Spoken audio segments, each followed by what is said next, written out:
जैसे आप सुमिरन का ही 2 लाइन कोई पढ़ा बता दीजिए। जी जी, सुमिरन के जैसे हम शुरू करते हैं जी।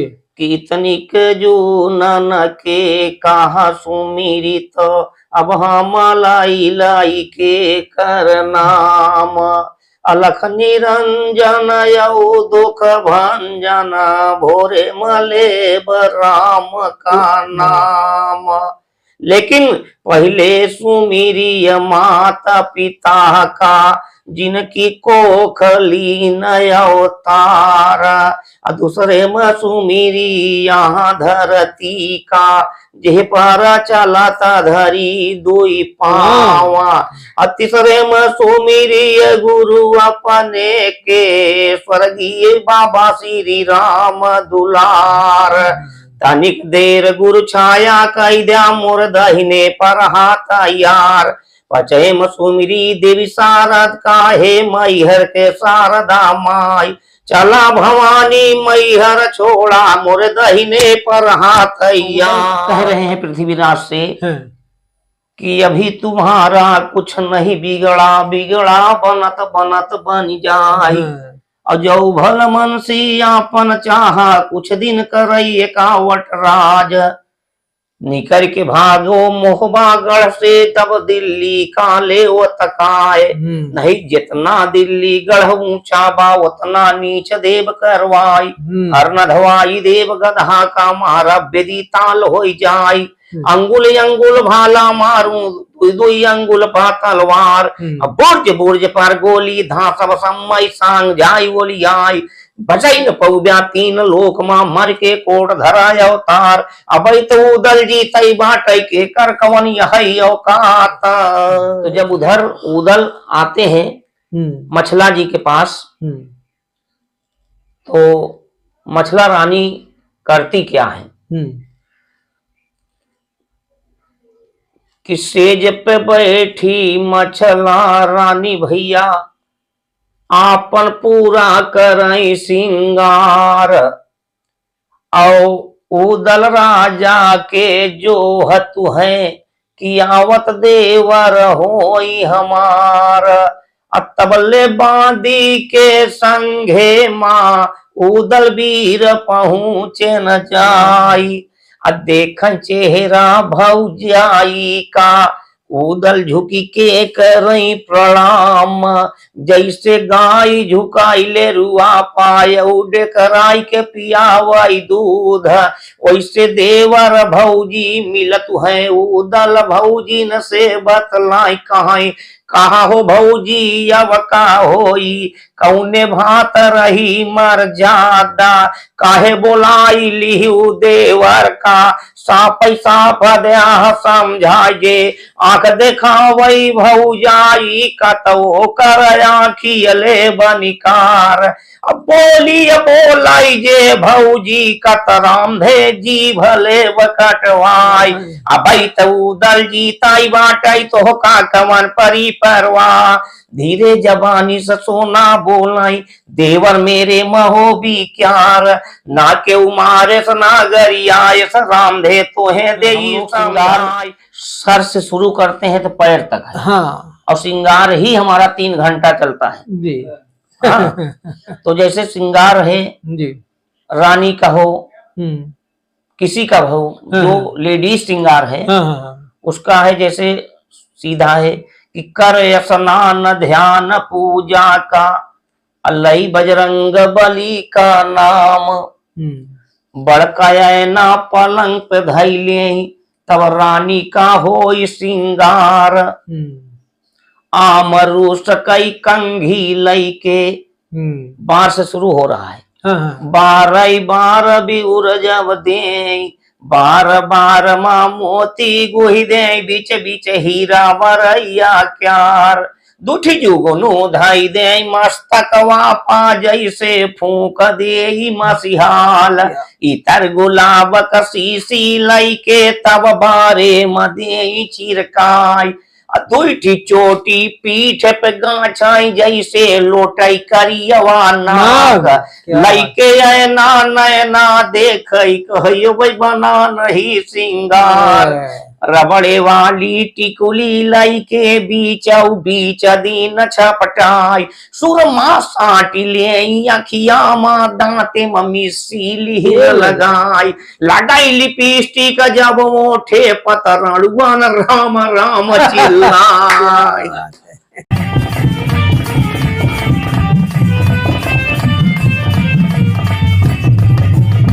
मित्रों नमस्कार, अवधी लोक मीमांसा पर आपका स्वागत है। आज हमारी जो अवधी लोक बतकही की जो श्रृंखला आप लोग सुन रहे हैं और लगातार सुन रहे हैं और बड़ा प्यार मिला आपसे, बड़ा समर्थन मिला और उसी लोक बतकही की एक कड़ी में आज हम आए हैं सुराम के पास माधोपुर उर्फ सधनगंज, वहाँ आया हुआ हूँ और बहुत दिनों से हमारी बात चल रही है अरुण कुमार मौर्य जी से इंटरव्यू के बाबत और आज संजोग बन गया और हमारे बहुत मित्र और अवधी लोक मीमांसा के बहुत बड़े हितैषी, बिरहा के बहुत अच्छे कवि राम सूरत पपीहा जी,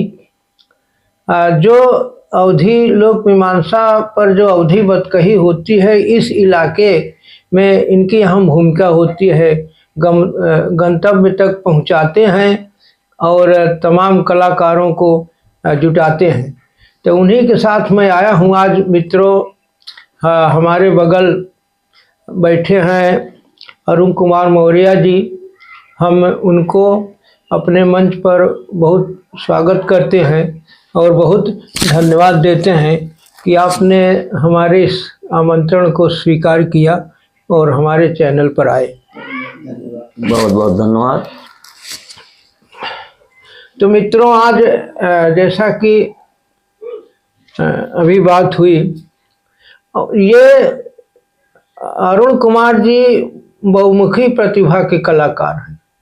ये रंगमंच के भी कलाकार हैं।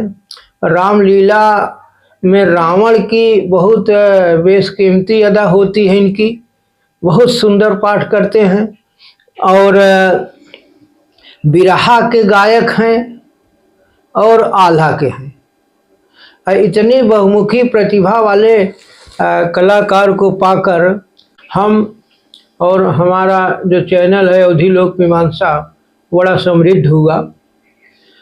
तो आज हमारी बतकही आल्हा पर होगी। मित्रों, आल्हा बुंदेलखंड का एक लोक गायन है। अगर मित्रों हम बात करें इसकी लोकप्रियता की, तो अगर तुलसीदास की रामचरितमानस के बाद अगर कोई लोकप्रिय काव्य है तो वह है आल्हा। यह कहना अतिशयोक्त नहीं होगा, यह मेरा विचार है, आप लोग इसको जिस अर्थ में लें। और ये राजा परमार का जो कार्यकाल था वो 1100 से 1202 तक लगभग था। उसी के दरबारी कवि थे जगनिक, जिन्होंने आलखंड की रचना की और मौखिक ही। वह आलखंड करीब 700-800 वर्ष तक ये मौखिक ही चलती रही और करीब 17वीं शताब्दी में एक अंग्रेज लेखक आए अब्राहिम ग्रियर्सन। उन्होंने उनको बड़ा प्रभावित किया इस आल्हा, जो आल्हा का गायन है, और उसका इन्होंने अंग्रेजी में अनुवाद किया। और जैसे माड़ो की लड़ाई, तो माड़ो फ्यूड और नवलखा हार को 9 लाख चेन, इसकी पहुंच विदेशों तक भी करवाई। खैर, ये बात की बात है। मुख्य रूप से ये वीर रस का गायन है और है ना कि 12 वर्ष तक कुकुर जिए और 13 वर्ष तक जिए सियार, वर्ष 18 क्षत्रिय जीवे, आगे जीवन को ही धिक्कार। अभी अरुण जी से बात होगी। इसका श्रृंगार पक्ष भी बहुत सशक्त है। मैं अब मुखातिब होता हूँ अरुण जी के पास। तो पहले हम आपकी बात जो हमारी बतकही आगे बढ़े वो परिचय से शुरू हुआ आपके। साथियों, मेरा नाम अरुण कुमार मौर्य, ग्राम माधोपुर उर्फ सधनगंज, सोराव, प्रयागराज। मेरा जन्म तिथि सन 1982।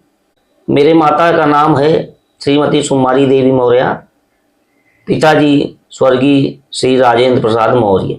शिक्षा कितनी हुई है आपकी? शिक्षा हमारी हाई स्कूल। अच्छा।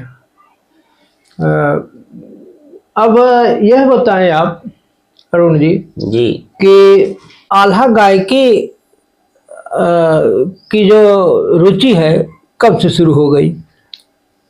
आल्हा गायकी की रुचि तो हम बहुत छोटे थे। जी।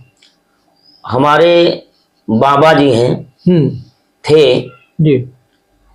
वो आल्हा के सम्राट कहलाते थे। अच्छा, नाम? हमारे बाबा जी स्वर्गीय श्री राम दुलार मौर्य। अच्छा।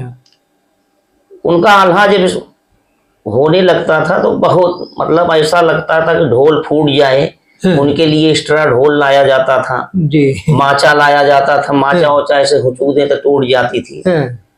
तो हमारा बचपना था तो हम देखते थे, बड़ा हमको लव था कि मैं भी आल्हा गाऊं जी। इसके लिए बाबा जी हमारे बहुत डांटे बिगड़े, लेकिन माँ की देन थी, माँ बीणा वाली की, कि वो जो गाते थे वो हमको याद होता जाता था। तो हम सब सन 90, बहुत छोटी उम्र, 82 पैदाइश, 90 से हम थोड़ा थोड़ा अपना घर के चोरी से आल्हा गाने लगे धीरे धीरे। उसके बाद 94 में हमारा कार्यक्रम हुआ, पहल कार्यक्रम। अच्छा। हाँ। कहाँ? गाँव में हुआ। अच्छा। आल्हा का मतलब गांव में हर साल नाग पंचमी के दिन आल्हा होता था जी। तो बाबा जी हमारे गाते थे जी। लेकिन उस दिन हम ऐसा सेटिंग बनाए कि जो है आज बाबा जी के पहले हमको गाना है जी। और वहाँ गाए, मंच लगा, भीड़ लगी, कार्यक्रम अच्छा चल रहा था। तो बाबा जी जब गए देखे कि आज मतलब कौन आल्हा ऐसा आ गया कि हाँ मेरा टक्कर देने आया है, क्या करने आया है। जब पास में जाके देखते हैं तो हमको देखते हैं तो बहुत उनको भी खुशी हुई और उसी समाज में जा करके पुट्ठा पे हाथ रखे जी। जाओ, जब तुमको आल्हा गाना है तो आज से मेरा आशीर्वाद है, तुम आल्हा गाओ। क्या बात है। तो बाबा जी हमारे थे लेकिन हम उन्हीं को फिर गुरु पूजा किए, उनको गुरु माने जी। और उन्हीं की कृपा से आज हम जो है माँ की कृपा से, गुरु की कृपा से बहुत दूर तक आल्हा का कार्यक्रम चलता रहा जी। यही मेरा सवाल होता जी कि जब आप सीख लिए जी, मंच काबिल हो गए जी जी, तो आपकी उपलब्धियां जी कहाँ तक हुई, कहाँ कहाँ गए? जाने मतलब कि लगे पास इधर अगल बगल 10-20 कोस में तो कोई ऐसा नहीं है कि जो नहीं जानता। तमाम कार्यक्रम हमारा हुआ। बाकी इधर आप जौनपुर, मछली शहर, गुलजारगंज, कठारे, बनारस, हाँ मछली शहर, इधर सुजानगंज, रोहियाओं, मतलब तमाम चारों तरफ कार्यक्रम होता है।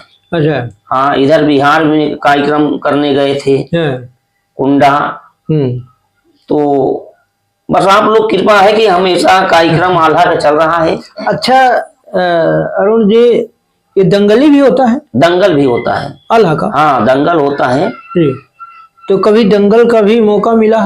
दंगल बहुत मौका मिला। अच्छा। हाँ हाँ, दंगल का मौका मिला। एक मर्तबा जो है 4 अलहैद साथ में कंपटीशन हुआ जी जी। 4 अलहैद के साथ में हुआ, फिर दो अलहैद का कंपटीशन हुआ, कई मर्तबा कंपटीशन हुआ। यहाँ मऊ आइमम जो है आपके, उस समय रंग बहादुर विधायक जी थे जी जी जी, 36 हारन लगवाए थे। वहां पे कंपटीशन हुआ बढ़िया। तो कंपटीशन होता रहता है। अच्छा अच्छा। आपके बारे में तो मैं बहुत सुना हूँ। जी हमारे राम सूरत पपीहा जी भी जी जी काफ़ी बताए। और हम थोड़ा से आल्हा जी का जो खंड काव्य है उस पर आना चाहते हैं जी। कि इसमें आल्हा में दरअसल कितने खंड हैं। खंड से मतलब अगर लड़ाइयों से हो तो वो कितने हैं? 52। ये आल्हा का कुल मिला के 52 खंड है जी। ना। और 52 गढ़ बोलते हैं। हाँ। 52 गढ़ की लड़ाई है। अच्छा। चाहे खंड बोलिए। हाँ। तो इसी 52 गढ़ की लड़ाई में हम लोग पूरा जो है, जो जहां से कहता है वहीं से कार्यक्रम चालू करते हैं। हाँ। और फरमाइश होती है। फरमाइश होती है कि ये इस खंड से आप गाइए, पथरीगढ़ की लड़ाई गाइए, जम्मूगढ़ की गाइए, बंकागढ़ की, जो जहां से कहते हैं हम वहां से चालू कर देते हैं। अच्छा जी। तो इतना बड़ा महाकाव्य जी आप लोग याद करते हैं कि मौखिक रहता है, आप पे वो शब्दावली आने लगती है, कैसे होता है? नहीं, सब याद रहता है। बताए ना कि गुरु जी हमको बहुत अच्छी तरीके से जो है 52 गढ़ की लड़ाई होती है, पूरा लड़ाई को बैठ करके बढ़िया समझाए, एक किस्सा की तरह बताए पूरी लड़ाई कैसे है। बाकी माँ की कृपा है, मैहर वाली की देन है कि उसको हम अपनी गायकी में गा करके पूरा बताते हैं। अच्छा, जब आप मंच पर जब आपकी शुरुआत होती है आल्हा की जी, तो कहाँ से शुरू होते हैं, करते हैं? सुमिरन से शुरू करते हैं। सुमिरन जी, माँ की वंदना से, जी, गुरुओं की वंदना से, सुमिरन से शुरू होता है। अच्छा, जो गायन शैली है उसकी जी, पहले मंद चलता है जी, फिर गतिशीलता बढ़ती जाती है। हाँ हाँ। जैसे इस तरह कोई, जैसे आप सुमिरन का ही 2 लाइन कोई पढ़ा बता दीजिए। जी जी। सुमिरन के जैसे हम शुरू करते हैं जी, कीर्तनिक जो नाना के कहा सुमिरित अब हम लाई लाई के कर नाम, अलख निरंजन यौ दुख भंजन भोरे मले राम का नाम। लेकिन पहले सुमिरिय माता पिता का जिनकी कोखली नय अवतार, दूसरे में सुमिरी यहाँ धरती का जे पर चलाता धरी दुई पावा, तीसरे में सुमिरी गुरु अपने के स्वर्गीय बाबा श्री राम दुलार, तनिक देर गुरु छाया कई द्या मोर दहिने पर हाथ यार, पचे सुमिरी देवी शारद काहे मैहर के शारदा माई, चला भवानी मैहर छोड़ा मोर दहिने पर हाथ यार। यही है। वाह, वास्तव में जब यहाँ सुनने पर जी भुजाएं फड़कने लगती हैं जी, और सुमिरनी में जी, तो अभी आप वीर रस की कोई घटना गाएंगे तो कितना उमंग होता है कि यही इसकी कला है, यही इसका गुण है, जिस वो जन जन तक पहुंची लोक गायकी है। अभी आपने बताया कि इसमें 52 गढ़ की लड़ाई है जी, तो ये लड़ाइयाँ किसके नेतृत्व में हुआ करती थी? आल्हा के कि परमार के या कैसे? ये लड़ाइयाँ जो है जितनी लड़ाई होती है मेन इनमें उदल है जी ना जी। उदल ही एक जैसे कहते हैं ना कि नंगा एक गुंडा टाइप के थे कि ये हेर हेर के झगड़ा करते थे। अच्छा। हाँ, आल्हा तो बड़े भाई थे उदल के, लेकिन वो सीधा थे। हाँ। नॉर्मल थे, वो हमेशा समझाते थे। और लड़ाई में उदल ही सबसे तेज थे और उदल के माध्यम से ही 52 गढ़ की लड़ाई भी हुई है। अच्छा, अब कोई ऐसी घटना बताइए 2 लाइन चाहे गा कर भी जी, कि जिसमें उदल की यह गुण दिखाई देता हो कि लड़ने में तेज है, जबरदस्ती लड़ाई करने वाला और बर्दाश्त न करने वाला, यही गुण। तो कोई इस तरह का प्रसंग जी जी। सुनाए। जैसे अब एक लड़ाई हम लोग गाते हैं, मोरंगगढ़ की लड़ाई अच्छा। ना। तो इसमें मेला लगा हुआ है काबुल में जी। तो सब मेला में जा रहे हैं। उदल भी देख करके अपने पिताजी परमाल मौसिया जी थे जी उनके, तो जा करके ऑर्डर लिए कि पिताजी हमको मेला जाने के लिए इजाजत दीजिए, हम भी जाएंगे मेले में और हमारे भी जो सवारी हैं, घोड़ा हैं, ये बुढ़े हो चुके हैं, तो हम मेला में जा करके नए नए घोड़े लाएंगे। अच्छा। ताकि कहीं लड़ाई में जाना है तो सब हमारे जितने भी साथी हैं सब कायदे से जा सकें।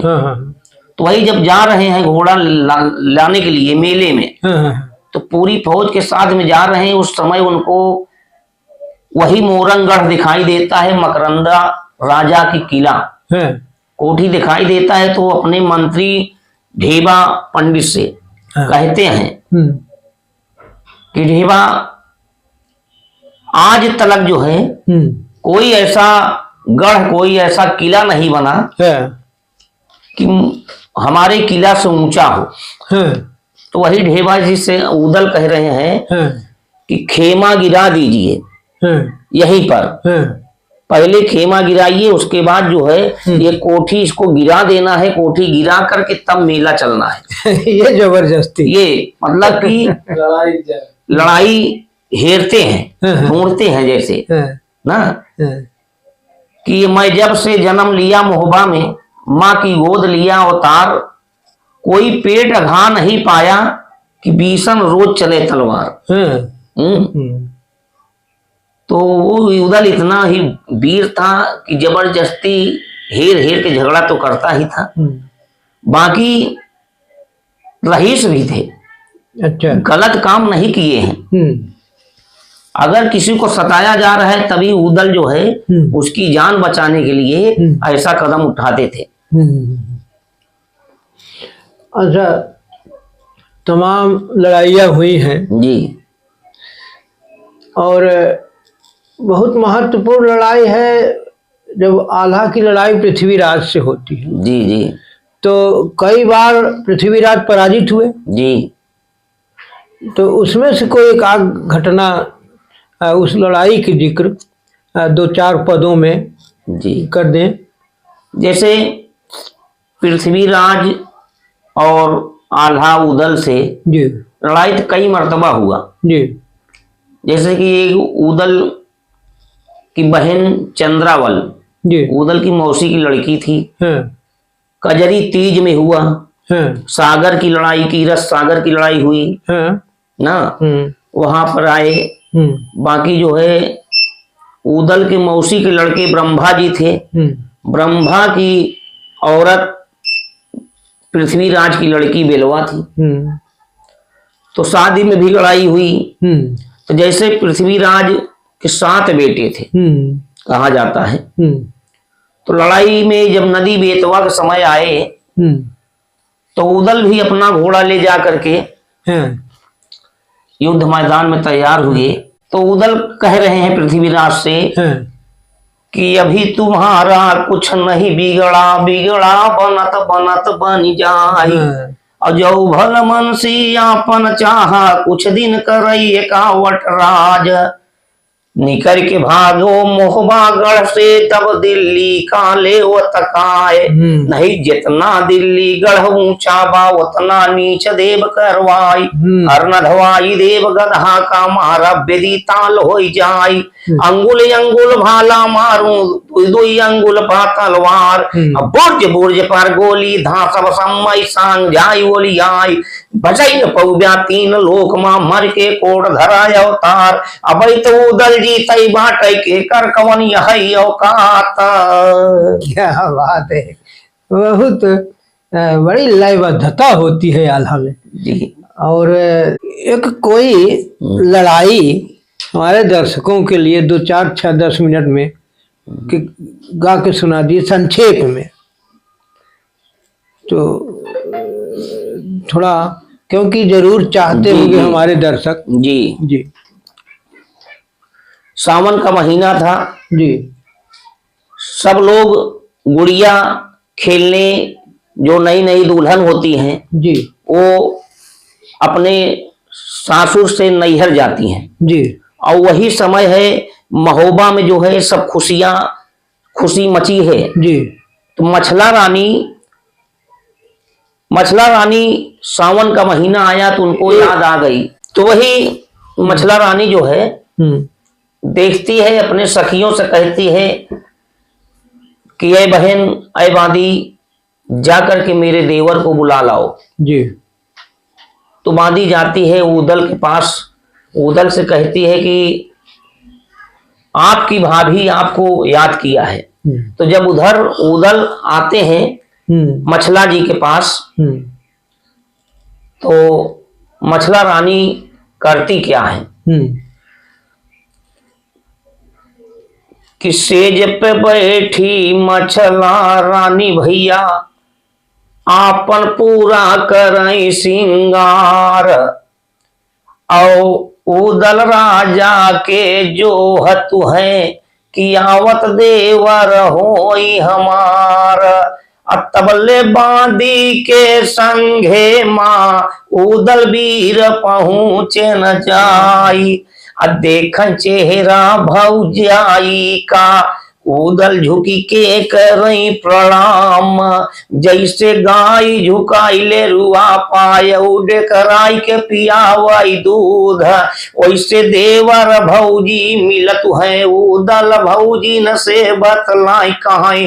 कहा हो भौजी अब का होई, कौने भात रही मर जादा, काहे बोलाई लिहू देवर का, साफ साफ दया समझाइए, आंख देखा वही भौजाई का, तो कर आखियले बनिकार।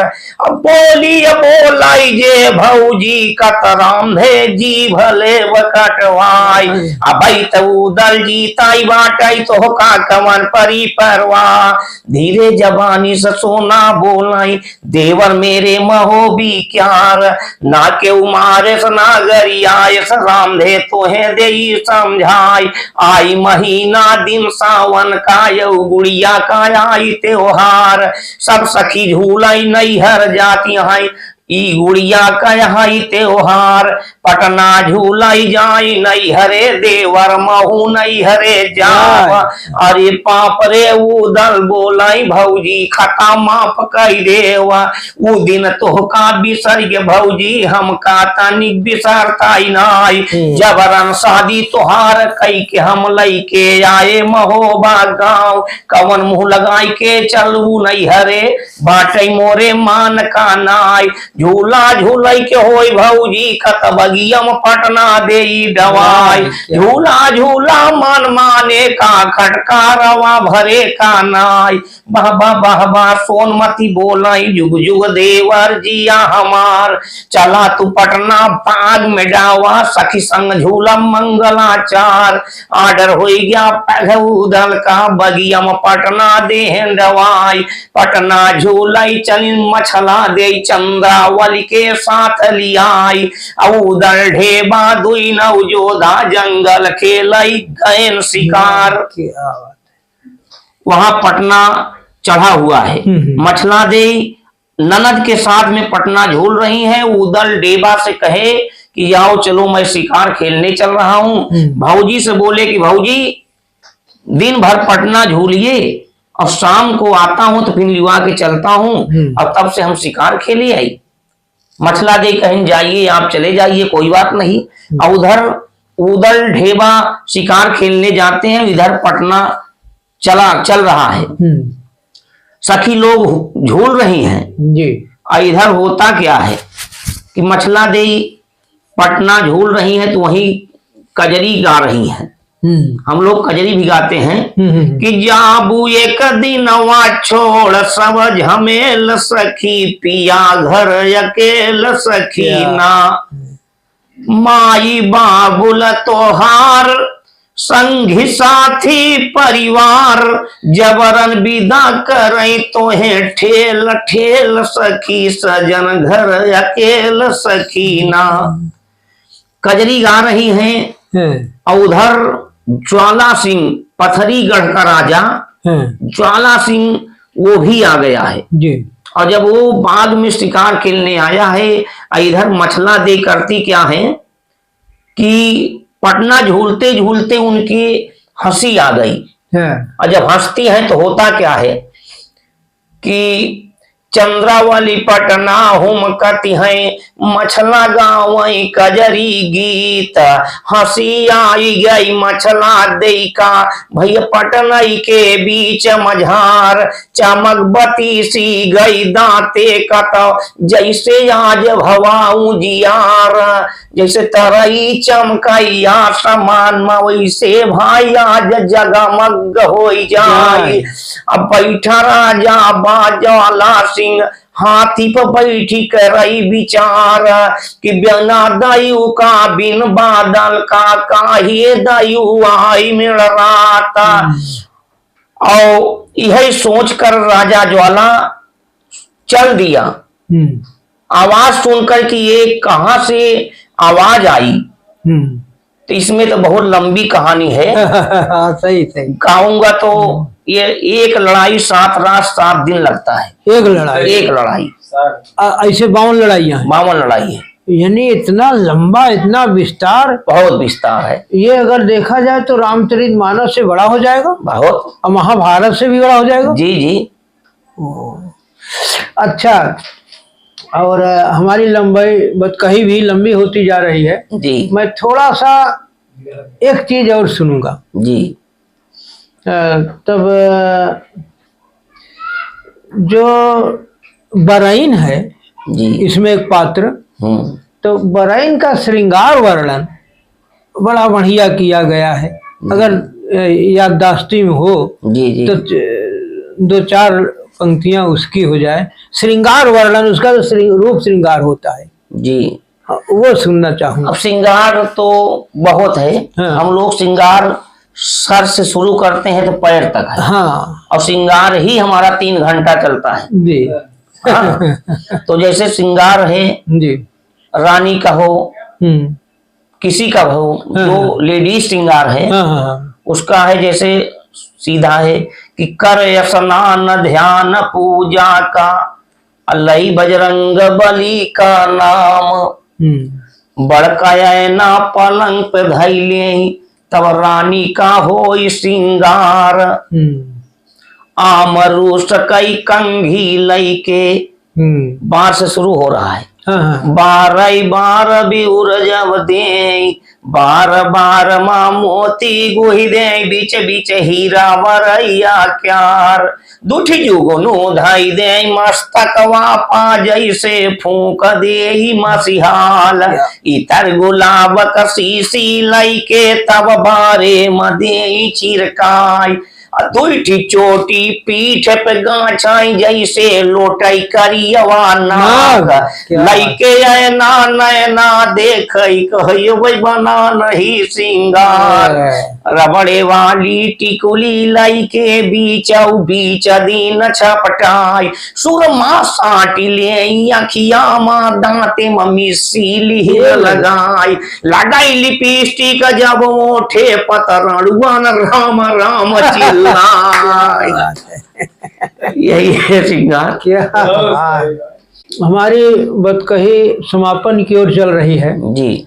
अंत में एक लड़ाई जी, आप अभी बताए कि कई लड़ाइयां पृथ्वीराज से हुई है जी जी, तो उसमें किसी एक लड़ाई की थोड़ी चर्चा कर दें।